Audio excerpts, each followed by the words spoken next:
اور یہاں آپ کو بتائیں اہلیان گھگر کا ترقیاتی کام نہ ہونے کے خلاف انوکھا احتجاج جاری ہے۔ خواتین نے دفتری عملے کو باہر نکال کر دفتر کو ہی تالے لگا دیے ہیں۔ اہلیان گھگر کا ترقیاتی کام نہ ہونے کے خلاف انوکھا احتجاج، خواتین نے دفتری عملے کو باہر نکال کر دفتر کو ہی تالے لگا دیے ہیں۔ کراچی میں اہلیان گھگر کا ترقیاتی کام نہ ہونے کے خلاف انوکھا احتجاج جاری ہے۔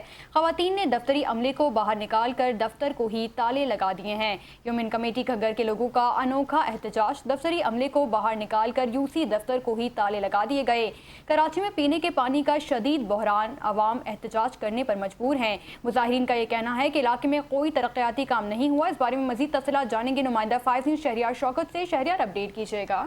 ابھی بالکل یہ منور کا علاقہ یونین کمیٹی گھگر ہے، جہاں پر انوکھا احتجاج جو ہے وہ اہل علاقہ کی جانب سے کیا گیا ہے۔ بڑی تعداد میں اہل علاقہ، جن میں خواتین کی تعداد زیادہ ہے، وہ آئے ہیں اور انہوں نے جو دفتری عملہ ہے اس کو باہر نکال کر یونین کمیٹی کا جو دفتر ہے اس کو تالے لگا دیے ہیں، بند کر دیے ہیں۔ جو مظاہرین، ان کا کہنا یہ کہ علاقے میں پینے کے پانی جو ہے، صاف پانی، اس کی بھی کمی ہے، ساتھ میں علاقے میں کسی قسم کا کوئی ترقیاتی کام نہیں ہو رہا۔ تو مظاہرین کا یہ کہنا ہے کہ جب یہ ترقیاتی کام یا کوئی اور کام کر ہی نہیں رہے تو پھر دفتر کو کھلے رکھنے کا کیا مقصد ہے؟ مظاہرہ ابھی بھی جاری ہے، خواتین بڑی تعداد میں موجود اور شدید نعرے بازی جو وہ کی جا رہی ہے۔ جی بہت شکریہ شہریار تفصیلات سے آگاہ کرنے کے لیے۔